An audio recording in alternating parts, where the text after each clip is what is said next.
আমাদের আমন্ত্রণে এখানে আসবার জন্য।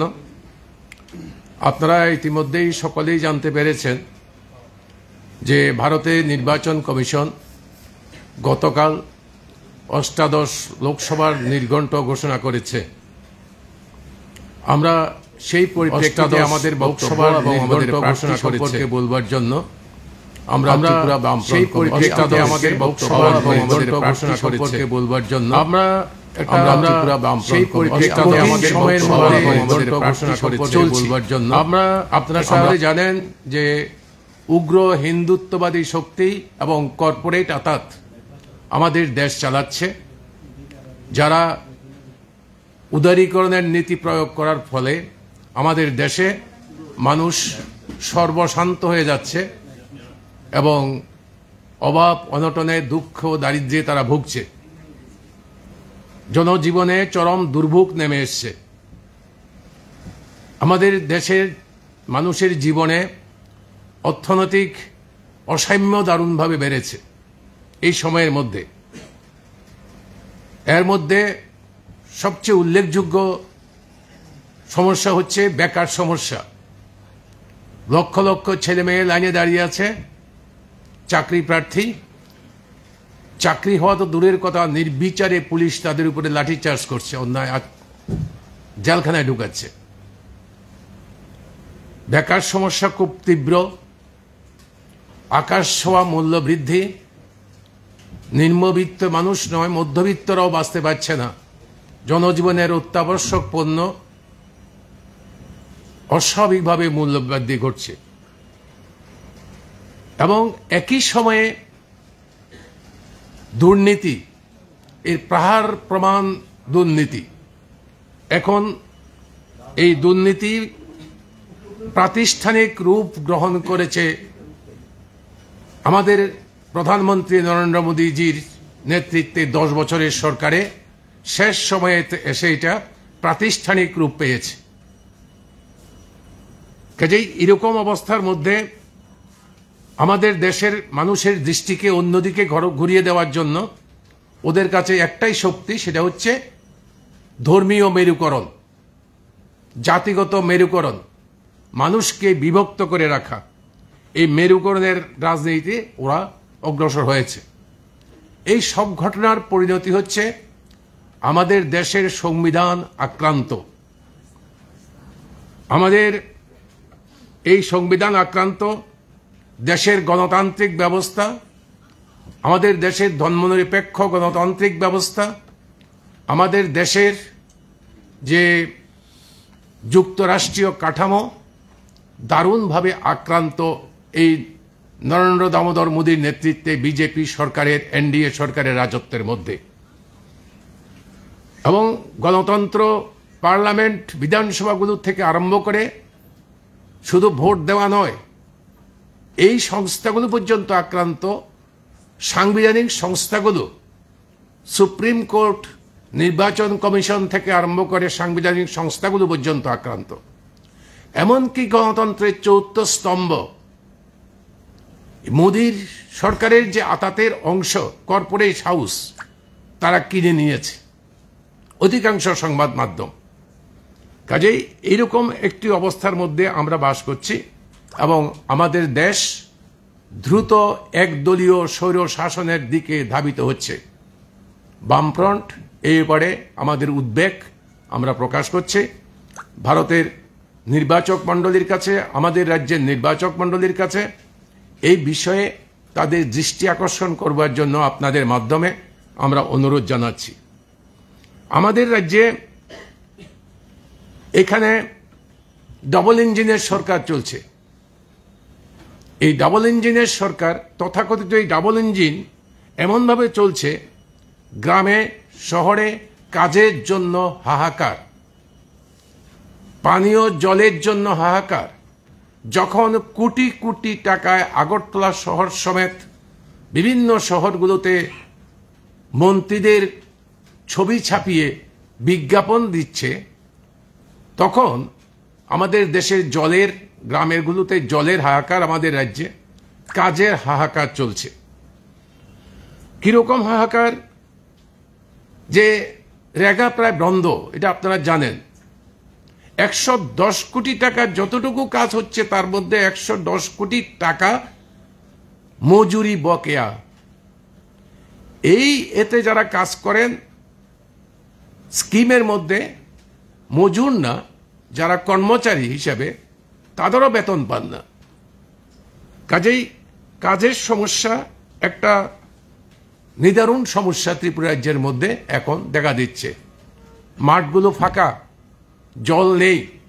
যখন সিঞ্চন যোজনার প্রধানমন্ত্রীর, আমাদের রাজ্যের মুখ্যমন্ত্রীর ছবি আমাদের রাজ্যের কৃষিমন্ত্রী যখন নাটক করছেন, তখন মাঠগুলো ফাঁকা। এই বিজেপি সরকারের রাজত্বে, এখানে ডাবল ইঞ্জিনের সরকারের রাজত্বে 1 ইঞ্চি জলসেচের সুযোগ বাড়েনি, 1 ইঞ্চি। তো এরকম অবস্থার মধ্যে আমাদের ছেলেমেয়েরা রাস্তায় রাস্তায় ঘুরছে। ওদের প্রতিশ্রুতি কি ছিল, কি করেছে সে কথা এখানে বলছি না। শুধু একথা বলবো যে প্রত্যাশা নিয়ে আমাদের ছেলেমেয়েরা ভুল বুঝে বিজেপির সঙ্গে গিয়েছিল, এখন চোখের সামনে দেখছে অফিস ফাঁকা, শূন্যপদ, স্কুল কলেজ ফাঁকা, শিক্ষক নেই। কিছু চাকরি হচ্ছে, সে চাকরি কোথাকার? সেই চাকরিও 3য় এবং 4র্থ শ্রেণীর পদে ত্রিপুরার ছেলেমেয়েরা চাকরি পাচ্ছে না। মালদা, নদিয়া, কেউ বিহার, কেউ আসাম, ওই সমস্ত জায়গার ছেলেমেয়েরা চাকরি পাচ্ছে রেগুলার পোস্টে, কন্ট্রাকচুয়াল না, বা অন্য সংস্থার মাধ্যমে ভাড়া করা না। ত্রিপুরার ছেলেমেয়েদের বঞ্চিত করছে। এটা বিজেপি সমর্থক যুবক যুবতীরা বুঝছেন না তা নয়। অনেক প্রত্যাশা নিয়ে আমাদের রাজ্যের যুবক যুবতীদের একটা অংশ ঝাঁপিয়ে পড়েছিল যে তাদের চাকরির কর্মসংস্থানের ব্যবস্থা করবে, নিয়োগ হবে। স্কুল কলেজগুলো শিক্ষক নেই, ছাত্ররা পড়তে পারছে না, অথচ শিক্ষায় ডিগ্রি নিয়ে বসে আছেন, তাদের কাজের ব্যবস্থা নেই, নিয়োগ হচ্ছে না। এক পিকুলিয়ার অবস্থা তৈরি হয়েছে। আরেকটা জিনিস আমি এখানে উল্লেখ করব, সেটা হচ্ছে দুর্নীতি। দুর্নীতি আমাদের এখানে গ্রামে পঞ্চায়েত থেকে এডিসি ভিলেজ থেকে আরম্ভ করে আগরতলা সেক্রেটারিয়েট পর্যন্ত একটা চেইন তৈরি হয়েছে। রেগার কাছ থেকে আরম্ভ করে কন্ট্রাক্টারি, ঠিকাদারি, আপনাদের কাগজগুলো তো বেরোচ্ছে, কেউ প্রটেস্ট করতে, প্রতিবাদ করছে না যে ঠিকাদারি কন্ট্রাক্টারি পর্যন্ত কিভাবে মন্ডলের নেতারা নিয়ন্ত্রণ করছে এমএলএদের সামনে। এই জন্য আমি বলছি শুধু রেগার টাকা না, রেগার টাকার থেকে আরম্ভ করে আপনার চাকরি পর্যন্ত, অফিসার বদলি থেকে আরম্ভ করে পোস্টিং পর্যন্ত, গ্রাম থেকে আরম্ভ করে মন্ডল এবং সেক্রেটারিয়েট বিল্ডিং পর্যন্ত বিস্তৃত হয়েছে এই দুর্নীতি। দুর্নীতি এবং বিজেপি সমর্থক এখন ওদের কোনো পার্থক্য ঠিক করতে পারবেন না। এর প্রতিকার চাই, এর প্রতিকার চাই, আসন্ন নির্বাচনে তার প্রতিকার চাই। আপনারা সকলে জানেন অনেক নাটক অভিনয় হয়েছে ত্রিপুরার মাটিতে। সমস্ত নাটকের অবসান ঘটিয়ে বর্তমানে বিজেপি, ত্রিপুরামতা, আইপিএফটির জোটের সরকার চলছে। তারাই মন্ত্রিসভায় আছে, তারাই এখন রাজ্য চালাচ্ছে। এখানে আমাদের দেশের এইরকম একটি পরিস্থিতির মধ্যে এই জোটের সরকারের যেই অরাজকতা চলছে, গণতন্ত্র বিপন্ন, বিরোধী রাজনৈতিক দলগুলো তারা সভা সমাবেশ, মিটিং, মিছিল করতে পারে না। লাগাতারভাবে আক্রমণ হচ্ছে বিভিন্ন পার্টি অফিসগুলোতে, মিটিং মিছিলগুলোতে, অথবা অর্থনৈতিক দিক থেকে বিরোধী দলের কর্মীদের দুর্বল করে দেওয়ার জন্য, অর্থনৈতিক দিক থেকে ক্ষতিগ্রস্ত করবার জন্য চেষ্টা করছে একাংশের দুর্বৃত্ত, যারা বিজেপির মদতপুষ্ট, সরকারের সাহায্যপুষ্ট। প্রশাসন নিরপেক্ষ না, প্রশাসন মদত দিচ্ছে, মামলা দিচ্ছে, মামলা নিচ্ছে না। এখানে আইনের কোনো শাসন নেই, জঙ্গলের রাজত্ব চলছে। এবং শুধু জঙ্গলের রাজত্ব না, সাধারণ মানুষের নিরাপত্তা, মা বোনদের ইজ্জত, সমস্ত কিছুর মাপকাঠিতে ত্রিপুরা আজকে লজ্জাজনক অবস্থায় স্তরে দাঁড়িয়েছে। এরকম অবস্থায় ত্রিপুরাকে আমাদের রক্ষা করতে হবে।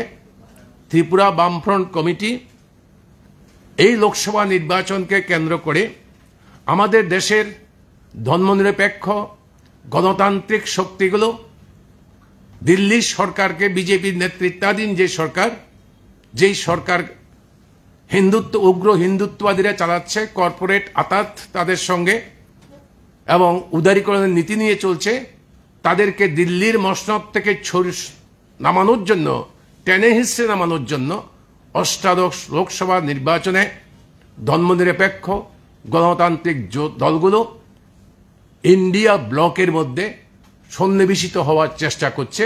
সে উদ্যোগ আপনারা লক্ষ্য করছেন।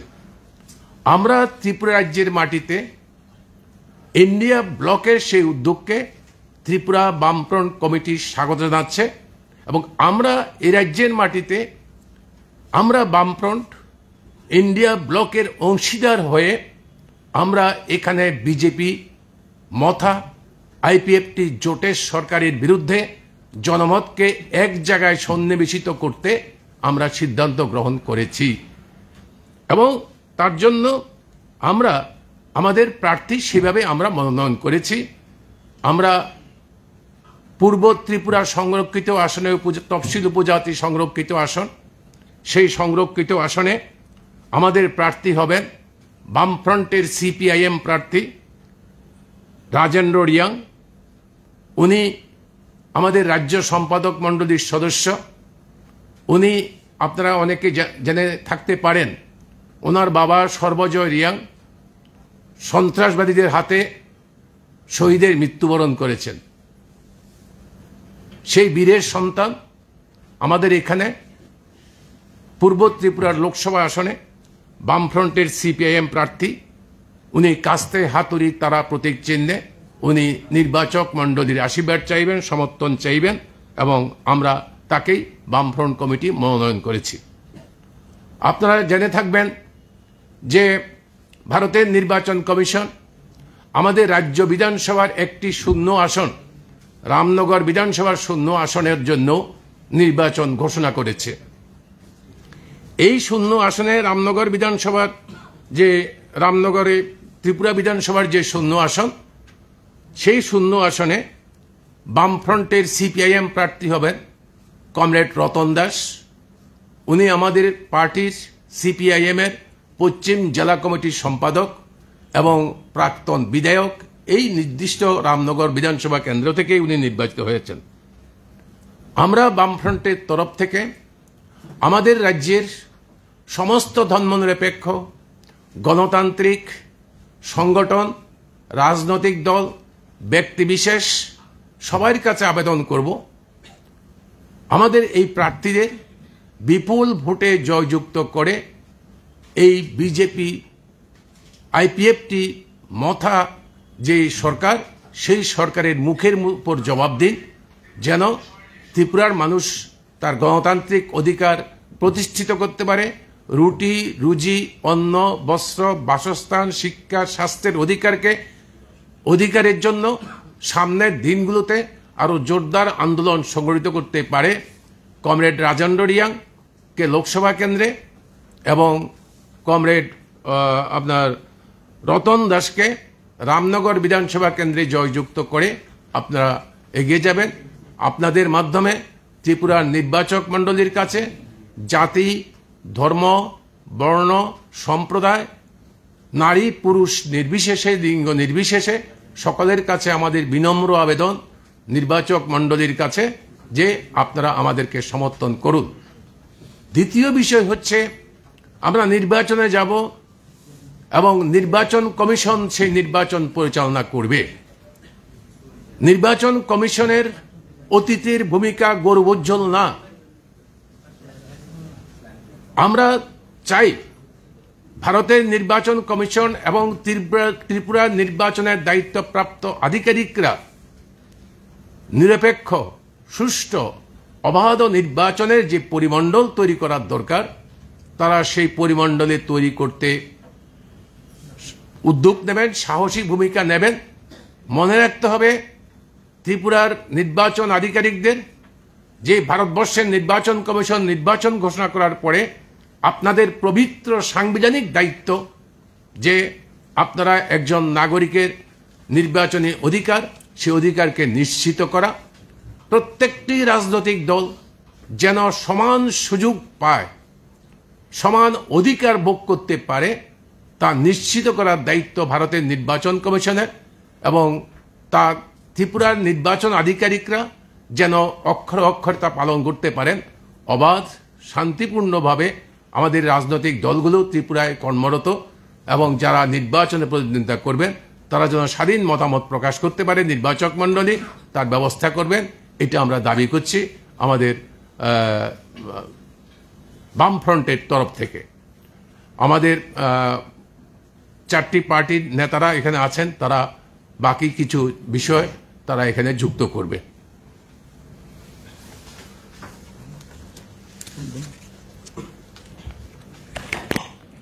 না, ওইটা তো নাই, এটা ভাই ছুটে গেছে। তোমরা আপনারা বলেন, আপনারাই এখন পর্যন্ত আমাদের বামফ্রন্টের আহ্বায়ক কমরেড নারায়ণকরের মুখ থেকে সবিস্তারে আলোচনা শুনেছেন অষ্টাদশ লোকসভা নির্বাচন সম্পর্কে। আমরা ইতিমধ্যে লক্ষ্য করেছি, গত কিছুদিন আগে আমাদের দেশে যে কৃষক আন্দোলন হয়েছে, বিশেষ করে 2020-এ, এবং ইদানিং যে শুরু হয়েছে কৃষক আন্দোলন, এই আন্দোলনকে বর্তমান কেন্দ্রীয় সরকার, বিজেপি পরিচালিত এনডিএ সরকার যেভাবে বাধা দিচ্ছে, মনে হয় যেন আমাদের দেশে একটা ইমার্জেন্সি চালু হয়ে গেছে। বিদেশের সঙ্গে যে একটা যুদ্ধ হয়, যুদ্ধের সময় যে রাস্তা রক্ষা করা হয়, রাস্তার মধ্যে পেরেক দিয়ে বন্ধ করা হয়, তা করা হচ্ছে। এগুলির বিরুদ্ধে লড়তে গেলে, অর্থাৎ আন্দোলন মানুষের কণ্ঠস্বর যাতে রুদ্ধ না হয়, এগুলির বিরুদ্ধে যদি আমরা লড়তে হয়, তাহলে বামফ্রন্ট লড়ে এবং আমাদের দেশের যে গণতান্ত্রিক শক্তিগুলি আছে, দলগুলি আছে, এগুলি আমরা সম্মিলিতভাবে চেষ্টা করব। এবং এই যে লোকসভা নির্বাচন এবং বিধানসভা উপনির্বাচন, এগুলির মাধ্যমে আমরা মানুষের কাছে আপনাদের মাধ্যমে এই বার্তা দিতে চাই, মানুষের যাতে কণ্ঠরোধ বন্ধ করা না হয় এবং বেকারত্ব এবং কৃষকের যাতে দুর্দশা দূর হয়। এগুলির বিরুদ্ধে যে দল আন্দোলন সংগঠিত করে এবং মানুষের জন্য কথা বলে, তাদেরকে ভোট দিয়ে আপনারা নির্বাচিত করবেন। এই কথা বলে আমি আমার বক্তব্য শেষ।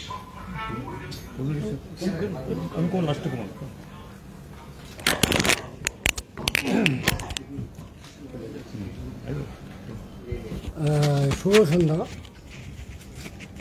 আমাদের বামফ্রন্ট কমিটির আহ্বায়ক কমরেড নারায়ণকর পূর্ব ত্রিপুরা সংরক্ষিত আসনে বামফ্রন্টের মনোনীত প্রার্থী কমরেড রাজেন্দ্র রিয়াংয়ের নাম ঘোষণা করেছেন এবং সেই সঙ্গে আমাদের ত্রিপুরা রাজ্যের 7 রামনগর বিধানসভা কেন্দ্রের যে উপনির্বাচন, সেই উপনির্বাচনের প্রার্থী কমরেড রতন দাস, উনি আগেও এই কেন্দ্র থেকে নির্বাচিত হয়েছিলেন, ওনাকে নির্বাচিত করেছেন।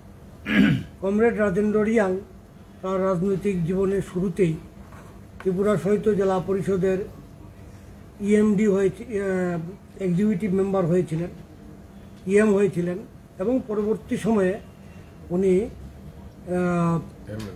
পেথারতল বিধানসভা কেন্দ্র থেকে উনি বিধানসভার সদস্য, কাঞ্চনপুর থেকে উনি বিধানসভার সদস্য নির্বাচিত হয়েছিলেন এবং জনগণের সেবায় উনি নিজেকে সেই ছাত্র এবং যুব জীবন থেকে উনি নিজেকে উৎসর্গিত করে এসছেন। কাজেই আজকে সারা ভারতবর্ষের যে পরিস্থিতি এবং ত্রিপুরা রাজ্যের গত 6 বৎসরের যে পরিস্থিতি, এই পরিস্থিতির নিরিখে ত্রিপুরা রাজ্যের নির্বাচক মণ্ডলী এবং রামনগর বিধানসভা কেন্দ্রের নির্বাচক মণ্ডলী বামফ্রন্ট প্রার্থীদের তথা বিজেপি বিরোধীদের যে প্রার্থী আছেন সেই প্রার্থীদের বিপুল ভোটে জয়যুক্ত করবেন। এটা আমরা বামফ্রন্টের তরফে আপনাদের মাধ্যমে নির্বাচক মণ্ডলীর নিকট আমরা বিনীতভাবে আবেদন জানাচ্ছি। গত কিছুদিন ধরে আমরা দেখছি যে গত 23-এর বিধানসভা নির্বাচনের আগে যে পর্দার আড়ালে যে নাটক মঞ্চস্থ হয়ে আসছিল এটা গত কিছুদিন ধরে প্রকাশ্যে এসে গেছে।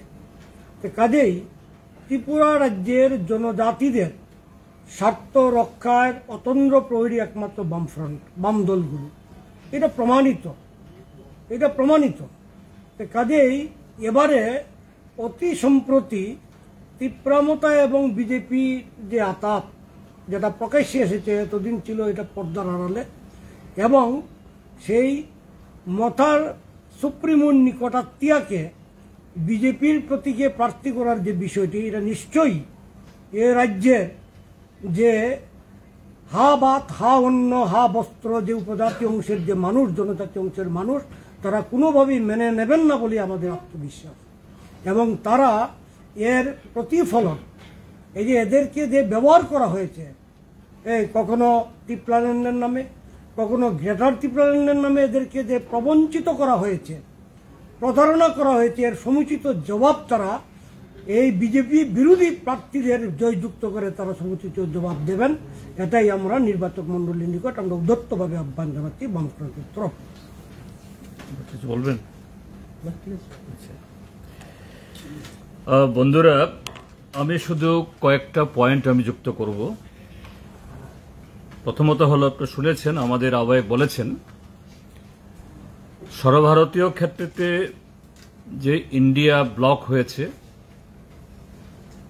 ইন্ডিয়া ব্লকের যে স্পিরিট ভারতীয় জনতা পার্টিকে ক্ষমতাচ্যুত করে বিজেপি বিরোধী ভোট যাতে ভাগ না হয় তার জন্য সেখানে এই সিট শেয়ারিং হোক বা অন্য সেভাবে প্রত্যেক রাজ্যে রাজ্যে ম্যাক্সিমাম পসিবল সেরকমভাবে এই নির্বাচনে লড়াই হবে।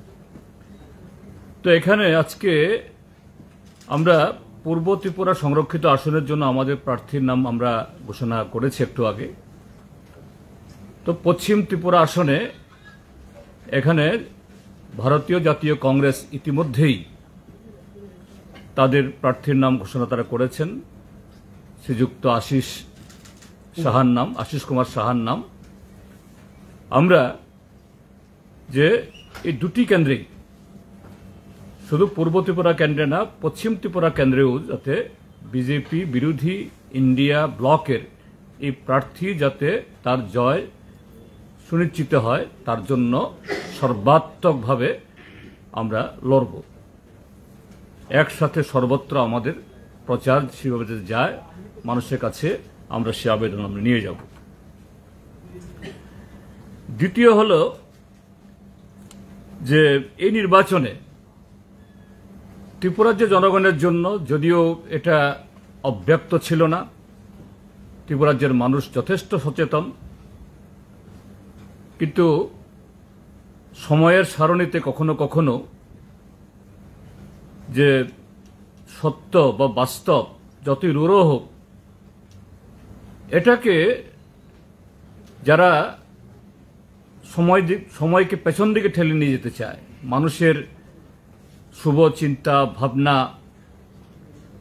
মানুষের অধিকার, এটাকে যারা পেছন দিকে ঠেলে দিতে চায়, সময়কের জন্য নানা কায়দা কানুন করে, কসরত করে তারা সফল হয়, কিন্তু একটা সময়েতে তাদের যাবতীয় কৌশল, তাদের মূল চেহারাগুলো ধরা পড়ে।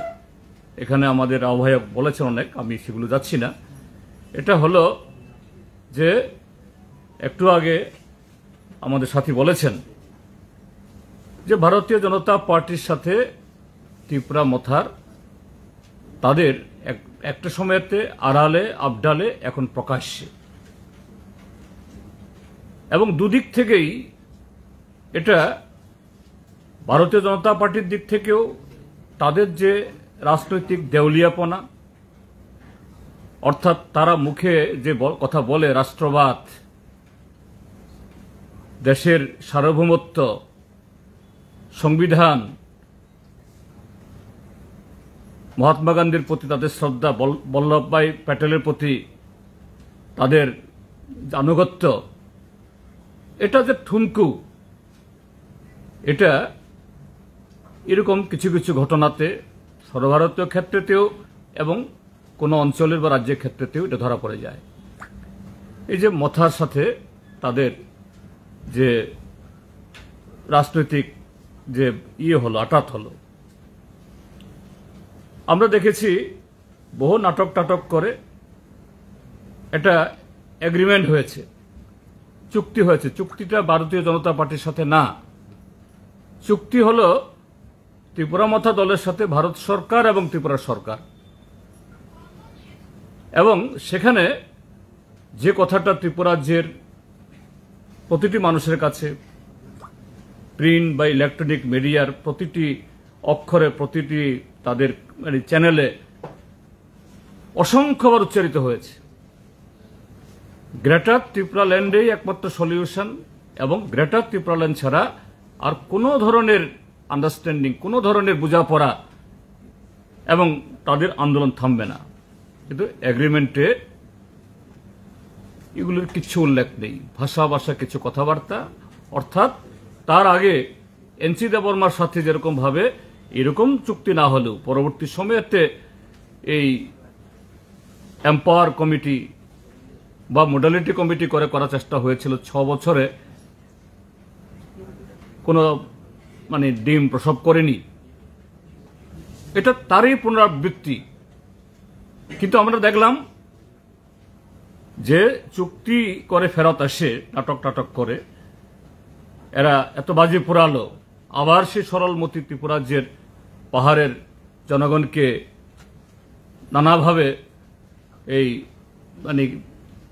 উল্লসিত করলো, উন্মাদনার দিকে ঠেলে দিল। দেখা গেল চুক্তিটা ওই এগ্রিমেন্ট না, ওই যেখানে যাই লেখা হোক সে লেখার মধ্যে কিছু নেই। আসল চুক্তি হলো যে গত বিধানসভা নির্বাচনে এই ভোট ভাগ করে বিজেপিকে যে ক্ষমতা আসতে সুযোগ দিয়েছে, সেই ক্ষমতার স্বাদ যাতে সরাসরি পেতে পারে, তার একদিন আগেও, দুদিন আগেও, 3 দিন আগেও এবং গত 3 বছর ধরে যে ভারতীয় জনতা পার্টিকে এই দল বলছিল এটা চলো পাল্টাই, আসলে জুমলা, কিছুই পাল্টায়নি। এডিসিকে, ভিলেজ কমিটিকে বঞ্চিত করেছে, ত্রিপুরা রাজ্যের বেকার যুবকদের বঞ্চিত করা হয়েছে, এডিসিকে টাকা দেওয়া হয় না। কিন্তু সেই বিজেপির সাথে যে অতীতে বা গত 3 বছরে ভারতীয় জনতা পার্টি বা তাদের সরকার যে ধরনের ভুলগুলো করেছে, বিমাতৃসুল আচরণ করেছে, এগুলি তারা শুধরাবে কিনা এটা নিয়ে কোনো কথা হয়েছে কিনা উল্লেখ নেই। কিন্তু একেবারে তাদের প্রেম নাকি খুল্লাম খুল্লা প্রেম, এটা এমনি না, খুল্লাম খুল্লা প্রেম। মিডিয়া বা কেউ কেউ সমালোচকরা বলতেন এটা আড়ালে, না আড়ালে না, আমাদের প্রেম খুল্লাম খুল্লা, প্রকাশ্য এই কথাগুলো আজকে বলা হচ্ছে। এবং সেখানে যে ত্রিপুরা রাজ্যের পাহাড়ের সরলমতি মানুষ, বিশেষ করে যুবক সম্প্রদায়কে সিএএ নিয়ে, তারপর ভিলেজ কমিটি ইলেকশন নিয়ে আরো নানাভাবে তাদেরকে এই উস্কানি দেওয়া হয়েছে, বিভ্রান্ত করা হয়েছিল। আজকে যখন সিএএ 4 বছর বাদে নরেন্দ্র মোদীর সরকার ইলেকট্রাল বন্ড বেআইনি ঘোষণা হওয়ার পর, অসাংবিধানিক ঘোষণা হওয়ার পর বহু চেষ্টা করেও স্টেট ব্যাংকে দিয়ে আটকাতে পারল না, এটা যখন প্রকাশ করতে বাধ্য হলো বা প্রকাশ করানোর জন্য সুপ্রিম কোর্ট চূড়ান্ত নির্দেশিকা দিল, সেদিন মোদী সরকার, ভারতীয় জনতা পার্টি তাদের ক্লেদাক্ত চেহারা লুকোনোর জন্য যখন পথ খুঁজছিল, এই সিএএ যা 4 বছর ধরে বাক্সবন্দি, এটাকে বাক্স খুলে নিয়ে আসলো। আর সেদিনেই সিএ, কিন্তু আমরা দেখি সেই ত্রিপুরা মথা সিএ সম্পর্কে আজকে তাদের কোনো বক্তব্য নেই। অর্থাৎ শুধু আড়ালে আবডালে বিজেপির বিরুদ্ধে তথাকথিত নাটকীয় ভঙ্গিতে কথা বলে তাদেরকে ক্ষমতায় টিকে থাকার সুযোগ করে দেওয়া না। তার চেয়ে ভয়ঙ্কর হল ত্রিপুরাজ্যের এই ট্রাইবেলদের যে ত্রিপুরাসা থানসা নামে এদেরকে পুঁজি করে, তাদের আবেগকে পুঁজি করে কিছু লোকের রোজগার করার একটা দান্দা আজকে প্রকাশ্যে সেখানে আসছে। তো এই নির্বাচনে এটাও একটা গুরুত্বপূর্ণ, ত্রিপুরার যে এইভাবেই যে ট্রাইবেল নন ট্রাইবেলের মধ্যে বিভাজন তৈরি করা এবং ট্রাইবেল অংশের যারা তাদের মধ্যে যারা এই নতুন প্রজন্ম এদেরকে বিপদগামী করার যে একটা প্রবণতা, এই প্রবণতা এই নির্বাচনের মধ্য দিয়ে এটাকে রোখার একটা মস্ত বড় সুযোগ গণতান্ত্রিক পথে সেখানে এসছে। আর একটা কথা সেখানে বলতে চাই আমি, গতকাল যখন ভারতের নির্বাচন কমিশন তার এই চিফ ইলেকশন কমিশনার যখন নির্ঘণ্ট ঘোষণা করে, তার আগে দারুণভাবে একেবারে হাস্যরসে পরিপূর্ণ এই শায়রি টায়রি বলেছেন যে না, এবারের নির্বাচন যে অতীতের যা ভুলভ্রান্তি হয়েছে সমস্ত কিছু শিক্ষা নিয়ে একেবারে ফুল প্রুফ নির্বাচন করবেন। আমরা আস্থা রাখতে চাই ভারতবর্ষের নির্বাচন কমিশনের কাছে, যদিও এই ত্রিপুরাজ্যে বিগত কয়েক বছরের অভিজ্ঞতা সম্পূর্ণ ভিন্ন। গেল 6-7 মাস আগে যে বাই ইলেকশন হলো, তো সেদিক থেকে আমাদের অভিজ্ঞতা ভিন্ন। আমরা দেখেছি যে বক্সনগর এবং এই ধনপুরে কিভাবে যে দলে দলে লোক গিয়ে সেখানে এই ভোটিং কক্ষে গিয়ে সেখানে ভোট দিচ্ছে, সিসি ক্যামেরাতে ফুটে উঠছে। কন্ট্রোল রুমে বসে এখানে চিফ ইলেকশন এই অফিসার ত্রিপুরার বা সুনামুরার যিনি তখন ডিস্ট্রিক্ট ইলেকশন অফিসার, বর্তমানে পশ্চিম ত্রিপুরা লোকসভা কেন্দ্রে তিনি রিটার্নিং অফিসারও, দেখছেন। আমরা এই ছবিগুলো দেখে সঙ্গে সঙ্গে আমরা টেলিফোনে কথা বলেছি যে অমুক বুথে আপনি দেখুন কিভাবে সকাল থেকে সেখানে দলবদ্ধভাবে রিগিং হচ্ছে। তারা সিসিটিভি ক্যামেরাতে বসে বসে দেখছেন, হ্যাঁ, কিভাবে যে এক একটা জায়গাতে একেবারে উৎসবের আকারে কিছু করেননি। দিল্লিতেও আমরা তখন খবর পাঠানোর চেষ্টা করেছি, কোনো হস্তক্ষেপ হয়নি। কাজেই এগুলোতে আমাদের নির্বাচন কমিশনের প্রতি আমাদের যে সন্দেহ থাকাটাই স্বাভাবিক। তারপরেও যখন রাজীব কুমার মহোদয় বলছেন, তিনি এই 4টা এম এর কথা বলেছে, একটা এম সম্পর্কে আমার ভুলে গেছি আমি, money, muscle, model code of conduct, আর misinformation, money, muscle, misinformation এবং মডেল কোড অফ কন্ডাক্ট। আমি আজকেই একটা সকালবেলা একটা কাগজের দৈনিক হেডলাইন দেখলাম, এই একটা হেডলাইন, এ রাজ্যের সর্বোচ্চ সাংবিধানিক যিনি পদে আছেন মুখ্যমন্ত্রী ডাক্তার মানিক সাহা, তিনি গতকাল কোন একটা জায়গাতে বক্তৃতা করছেন যে কংগ্রেস দলকে গালাগাল করতে কি, কংগ্রেস দল খুনি পার্টির দূষর। কাকে ইঙ্গিত করা হচ্ছে? আর মুখ্যমন্ত্রী যখন এইভাবে উস্কানি দেন যে খুনি পার্টির দূষর কংগ্রেস, এবং তারপরে আরো অনেক এই কথা বলেছেন, এর মানে এটা কি? যেদিন রাজীব কুমার এই কথাটি বললেন, আর সেই দিনেই ত্রিপুরার মাননীয় মুখ্যমন্ত্রী তিনি ওইটাকে প্রায় চ্যালেঞ্জ করে বলছেন প্রকাশ্য সভাতে, মাইকে, অসংখ্য ক্যামেরার সামনে, কাজেই আমি পর্যন্ত বলবো মাননীয় মুখ্যমন্ত্রী, যেহেতু মুখ্যমন্ত্রী মাননীয় বলতেই হয়, ডাক্তার, প্রফেসর, তিনি যেন 8 বরদোয়ালি বিধানসভা কেন্দ্রের যে বাই ইলেকশন কিভাবে জিতে এসছেন, বহু ফটোগ্রাফ আজকে যে সমস্ত ক্যামেরাগুলো এখানে এসছে এই ক্যামেরাগুলোতে বন্দী আছে। তিনি যখন ত্রিপুরাজ্যে কংগ্রেসের ভারতীয় জনতা পার্টি দলের প্রেসিডেন্ট ছিলেন এবং আজকে যিনি তাদের প্রার্থী হয়েছেন মাননীয় বিপ্লব কুমার দেব, তিনি তখন ত্রিপুরাজ্যের সম্মানিত মুখ্যমন্ত্রী।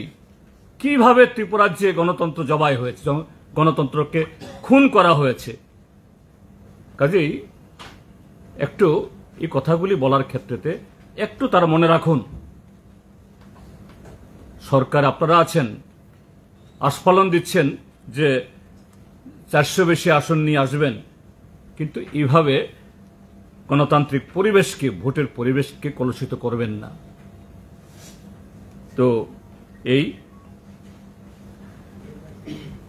তার সাথে আমি বলবো যে ত্রিপুরাজ্যের নির্বাচন কমিশন, নির্বাচন অফিস বা সিভিল ইলেকশন অফিস এরকম কোন সাধারণ নির্বাচন হলে অতীতে যে কোনো সময় বিধানসভা বা লোকসভা যে স্টেট লেভেলে অল পার্টির মিটিং ডাকা হয়, সর্বদলীয় সভা ডাকা হয়। ভারতের নির্বাচন কমিশনাররাও যদি ফুল বেঞ্চ না আসতে পারেন, অন্তত 1 বা 2 তারা আসেন। কিন্তু এবার এখন অবধি নির্বাচন তো ঘোষণা হয়ে গেছে যে ইসিআই থেকে, ইলেকশন কমিশন অফ ইন্ডিয়া থেকে কোনো প্রতিনিধি, কমিশনার তো আসেনি, ঠিক আছে, কমিশনার ছিল না, একজন রিটায়ার করেছে আর একজন পদত্যাগ করেছে, যিনি চিফ ইলেকশন কমিশনার, তার পক্ষে সময় হয়নি। কিন্তু উচ্চ পদস্থ কাউকে পাঠিয়ে ত্রিপুরাজ্যের যে এই নির্বাচক মন্ডলী এবং রাজনৈতিক দলগুলোকে আশ্বস্ত করতে পারতেন, করেননি, সিইও করেননি। যাই হোক, নির্বাচন তো ঘোষণা হয়ে গেছে। আমি আমাদের বামফ্রন্টের তরফ থেকে, সিপিআইএম এর তরফ থেকে এটা অনুরোধ করব, ঠিক আছে হয়নি, কিন্তু আগামী নির্বাচন, কারণ বিগত যে 17 যে লোকসভা নির্বাচন, 1952 ইংরাজিতে ভারতবর্ষে প্রথম নির্বাচন হওয়ার পর যা রেকর্ড হয়েছে, সর্বোচ্চ পোলিং বুথে রিপোলিং হয়েছে এই পশ্চিম ত্রিপুরা এই লোকসভা কেন্দ্রে, সর্বোচ্চ। পলিটিক্যাল পার্টিগুলোর দাবি আরো অনেক ছিল। নির্বাচন কমিশনেই এই সিসিটিভি ক্যামেরা দেখে তারাই ঠিক করেছেন, তাও ভারতবর্ষের কোন নির্বাচনে 52 সালের পরে এত সংখ্যক পুনর্নির্বাচন হয়নি। তারপর পূর্ব ত্রিপুরা লোকসভা আসনে ঘটনাচক্রে আমি প্রার্থী ছিলাম, সেখানেও এরকম ভাবে কোথাও প্রার্থীরা প্রচারে যেতে পারে না, সর্বত্র দিন দুপুর বেলা এই সন্ত্রাস বাহিনীর আক্রমণ, হামলা, কোথাও গ্রেপ্তার হয় না, কোথাও তাদেরকে দমানো হয় না। এই অবস্থায় আমরা প্রমাদ গুনছিলাম কিভাবে ভোট হবে। আমরা কিন্তু নির্বাচন কমিশনের কাছে এক্ষুনি ভোট স্থগিত করো বা পিছাও আমরা বলিনি। যখন এই পশ্চিম ত্রিপুরা লোকসভা কেন্দ্রে যখন এইভাবে র্যাম্পান্ট রিগিং হলো, ফার্সে পরিণত করা হলো, পূর্ব ত্রিপুরা লোকসভা কেন্দ্রের রিটার্নিং অফিসার স্বয়ং সোমটু ভারতের নির্বাচন কমিশনের কাছে লিখেছে, the situation prevailing is not conducive to conduct election. পরিস্থিতি এমন জায়গায় গেছে, প্রশাসন সম্পূর্ণভাবে নির্বিকার, নির্লিপ্ত। কাজেই 7 দিন পিছিয়ে এই নির্বাচনটাকে সেখানে পরিস্থিতি ঠিকঠাক করার জন্য ব্যবস্থা গ্রহণ করুন, কিন্তু তিনি পারেননি। আমি তার এই রিটার্নিং অফিসারের নাম হচ্ছে বিকাশ সিং, এই যে গেল নির্বাচনে, আমি তাকে ধন্যবাদ জানাবো। হি টুক ইনিশিয়েটিভ। তিনি সোমোটো ভারতের নির্বাচন কমিশন লিখে 1 সপ্তাহ পিছিয়ে ছিল, কিন্তু তারপর নির্বাচন ঠিকভাবে হয়নি। কাজেই সে অভিজ্ঞতা ত্রিপুরার আছে, কিন্তু ভারতের নির্বাচন কমিশন মিস্টার রাজীব কুমার মহোদয় তিনি এটা এখানে একটা সভা করা, ত্রিপুরা মানুষকে আশ্বস্ত করার প্রয়োজন বোধ করেননি, বা তার কোনো মেশিনারি আসেনি। যাই হোক, সামনে যাতে নির্বিবাদে এবং অবাধে শান্তিপূর্ণভাবে রাজনৈতিক দলগুলো প্রচার করতে পারে এবং ভোটাররা যাতে ভোট দিতে পারে, এটা সুনিশ্চিত করুন, এটা আমাদের আবেদন থাকবে। আর এই যে ইন্ডিয়া ব্লক কংগ্রেস দলের সাথে আমরা শীঘ্রই আমরা নির্বাচনী যে ক্যাম্পেইন তার চকআউট করার জন্য আমরা সভা করব, এবং শুধু বামফ্রন্টের এই 4টা দল না, আরো ছোটখাটো ত্রিপুরা রাজ্যে কিছু দল আছে, তাদেরকে আহ্বান জানাবো একসাথে মিলে ভারতীয় জনতা পার্টির বিরুদ্ধে যাতে একটা ঐক্যবদ্ধ এবং আমাদের অধিকার রক্ষার সে লড়াই শুরু করা যায়। আর এই যে গত 2-3 দিনে যে সমস্ত ঘটনাগুলি ঘটছে, মথার সাথে এই প্রকাশ্য খুল্লা প্রেম শুরু হওয়ার পর বিজেপির অন্দরমহলে বহু লোক অখুশি, কি করে কোনো একটা দলের প্রার্থী আবার আরেকটা দলের চিহ্ন নিয়ে দাঁড়ায়, ভারতে যা হয়নি, তারা অখুশি। আবার মথা দলের মধ্যে অখুশি, যার সাথে ত্রিপুরাকেই তিনি চেনেন না, ত্রিপুরা মানুষকেও তাকে চেনেন না, তাকে মথার নামে প্রার্থী করা হয়। বহু লোক যোগাযোগ করছেন, তাদের কাছেও আমরা যাব। হ্যাঁ, বিজেপি দলে থেকেও যারা আজকে এই সমস্ত কর্মকাণ্ডে অতিষ্ঠ, মথার ভেতরে থেকে মথাকে যে 100% বিশ্বাস করার পর যারা আজকে প্রতারিত ভাবছেন, তাদের কাছে আমরা যাব, তাদেরকে অনুরোধ করব, এই নির্বাচনে এটা কোনো একটা দল থাকতে হয়, সিম্বল থাকতে হয় বটে, কিন্তু সংবিধান, গণতন্ত্র, অধিকার রক্ষা করার জন্য আমাদের সবারই সহযোগিতা প্রয়োজন। তাদেরকেও তাদের মতো করে এই নির্বাচনে ভারতীয় জনতা পার্টি, মথা, আইপিএফটি এই ত্রিপুরা রাজ্যকে গত 6 বছর ধরে যা লুট করছে এবং দেশটাকে লুট করছে বিজেপি, এর থেকে রক্ষা করার জন্য তারা যাতে এগিয়ে আসে। হ্যাঁ, দিল্লি থেকে সেন্ট্রালি হবে। আমরা হয়তো বা বামফ্রন্টের তরফ থেকে একটা আবেদনপত্র আমরা দেব, কিন্তু ম্যানিফেস্টো বা এরকম এটা ইন্ডিয়া থেকেই, দিল্লি থেকে হবে। লোকসভার ইলেকশন তো সেন্ট্রাল। হ্যাঁ, আর কেউ? একদিকে সিপিএম কংগ্রেস জোট, আরেকদিকে বিজেপি এবং ত্রিপুরা মথা, লড়াইটা কেমন হবে? আমি তো বললাম,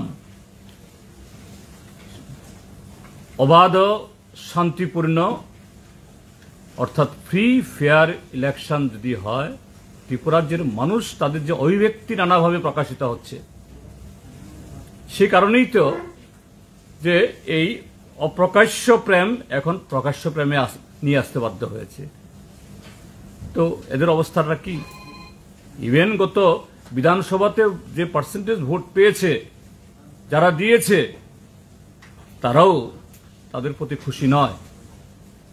কাজেই আমরা চাই যারা গণতন্ত্র রক্ষায় যারা দায়বদ্ধ বা অঙ্গীকারবদ্ধ, সবাইকে এই নির্বাচনে আমাদের দেশের সংবিধান এবং গণতন্ত্র রক্ষার ক্ষেত্রেতে এই পবিত্র ভোটে তারা ঐক্যবদ্ধ হয়ে তারা ভোট দিতে পারেন, আমরা সেটা সুনিশ্চিত করতে চাই।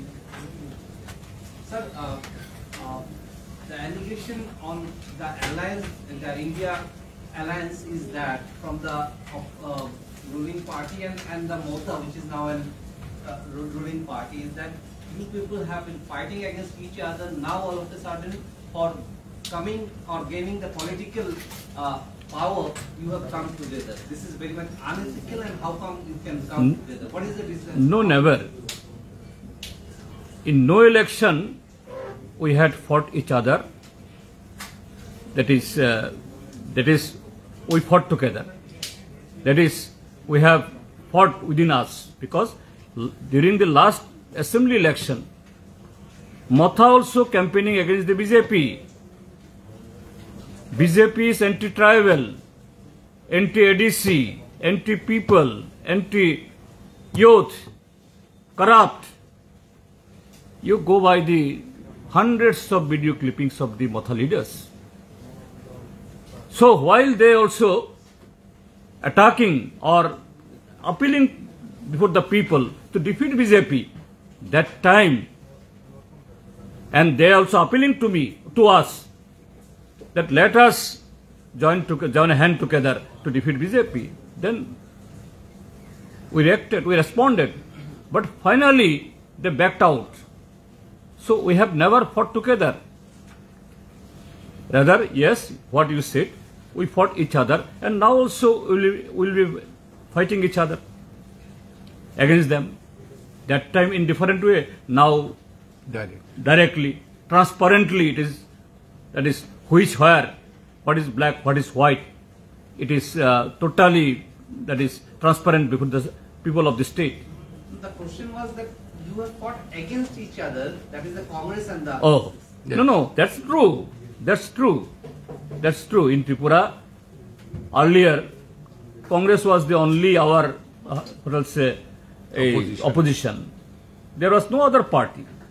But today the question has arrived at that at the hand of the BJP, our constitution, this secular structure, everything going to be collapsed.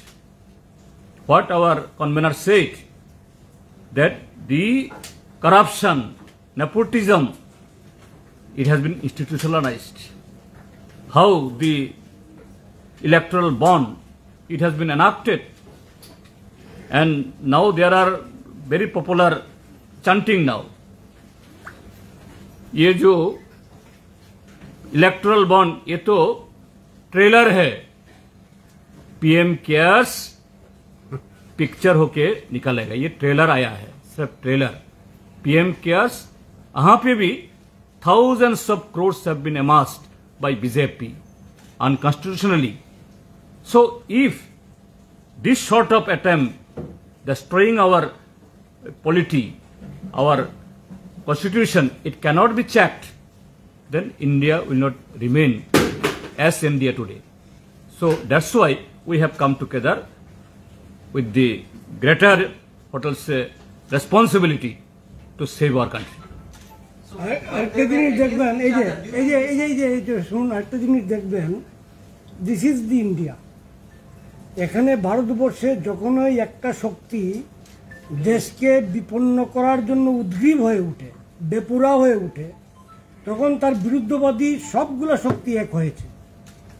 কি মহাভারতের যুগেই বলুন, কি রামায়ণের যুগে বলুন, কি আমাদের জাতীয়তাবাদী আন্দোলনে বলুন, জাতীয়তাবাদী আন্দোলনকে ব্রিটিশকে বিতরণ করার জন্য ব্রিটিশ বিরোধী সবকটি দল, সবকটি সভা সমিতি, বিজেপি, কংগ্রেস, বামপন্থী অনুশীলন সমিতি, সবাই এককাট্টা হয়েছে ব্রিটিশের বিরুদ্ধে লড়েছিল. আজকে দেখা যাচ্ছে স্বাধীনতার ৭৫ বছর সময়কালে বিজেপির গত ১০ বছরের যে শাসনকাল, এই শাসনকালে দেশ আজকে বিপন্ন. তো কাজেই এই বিজেপি কর্তৃক দেশকে বিপন্ন করার বিরোধী যারা, তারা আজকে যতই তাদের মতো পার্থক্য থাকুক, পূর্বেকার যতই বিরোধ থাকুক, দেশের স্বার্থে দেশের মানুষের আজকে তাকে, দেশের মানুষ তাকে একতাবদ্ধ করতে বাধ্য করে. What is your question? Sir, another is, as you say, that there is already resentment within the BJP and the Mota. Yeah. Don't you think that is do you think it's an advantage for your people also? That Definitely, it is not our advantage. I would say this is the responsibility of any patriotic, any peace-loving, any those who are very much responsible for their own motherland, own culture. So that's why I'm appealing to them. I'm not asking what you will do, whether you will defect from your party or not. Last 2 days, scores of Motha leaders and the BJP leaders, they phoned me. I told them, yes, you decide. I can't say what way, in what fashion will come. But you try to understand the danger, how it has been posed by your leaderships, where they are dragging to you. So that is my appeal to them. So you said earlier that the agreement, the tripartite agreement that was signed between the central and state government and the Tripura Motha party, you said nothing concrete is in there for the tribal people, the welfare of the tribes of Tripura. How do you actually look into that agreement? What do you think is actually there and what is concrete there? Same thing. You see, what they say that what the N.C. Dev Burma and Mebar Kumar Jamatia, that is IPFT mistaken. What the mistake they have committed, will not do. We have not done. I would say, what agreement you have signed, their agreement was more stronger than you. Why?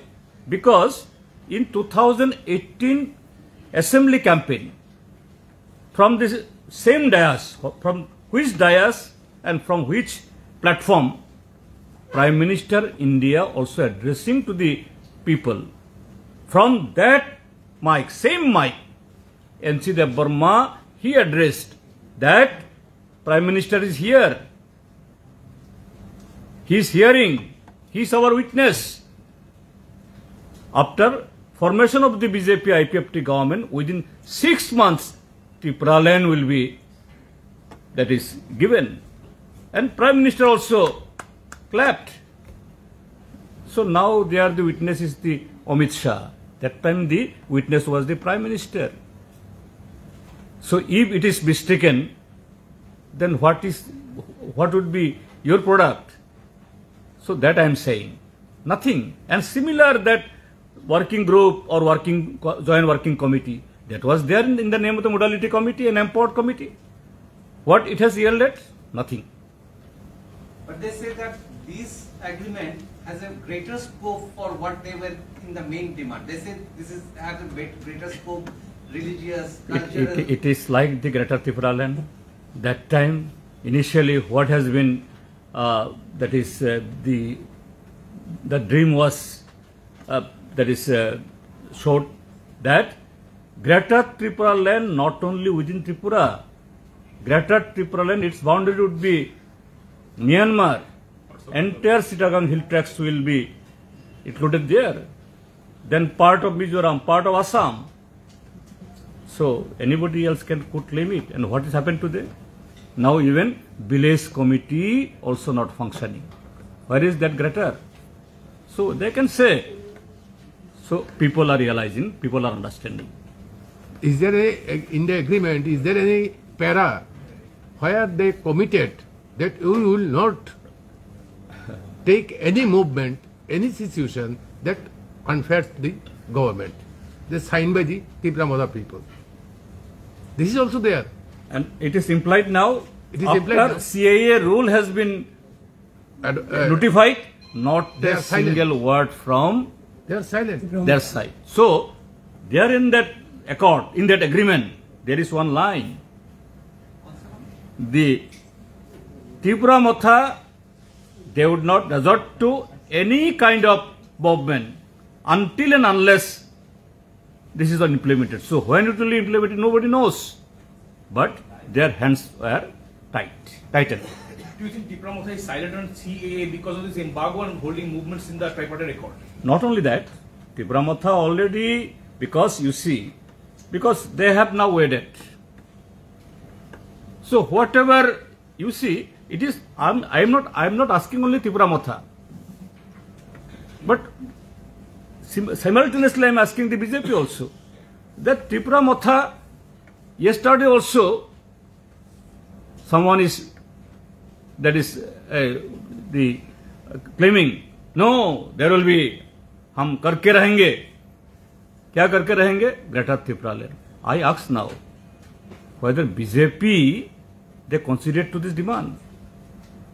আমি অনুরোধ করব আমাদের রাজ্যের মাননীয় মুখ্যমন্ত্রী doctor Manik Saha, বিজেপির president Rajib Bhattacharya এবং এখানে এই তাদের সভাপতি এবং বড় বড় ইয়েরা আসবেন, মানে স্টার ক্যাম্পেনার আসবেন, তারা যেন ত্রিপুরার মানুষকে জবাব দিয়ে যান। কারণ তোমাদের ঘরে নতুন অতিথি, নতুন জামাই গিয়ে বলছে ত্রিপুরা ল্যান্ড হতে रहेंगे। তো বিজেপি কি এই কথা তারা বলেছে কিনা ত্রিপুরা রাজ্যের মানুষকে এই সুযোগে একটু শুনিয়ে গেলে বোধহয় ভালো হবে।